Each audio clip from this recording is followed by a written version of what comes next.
Next up, we have e-commerce and blogging.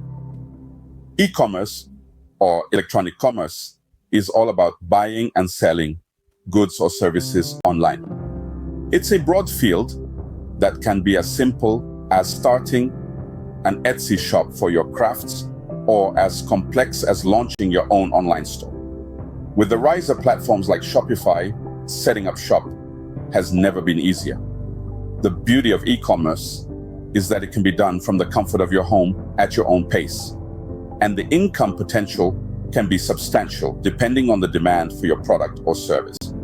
On the other hand, blogging is about sharing your thoughts, ideas, or expertise online.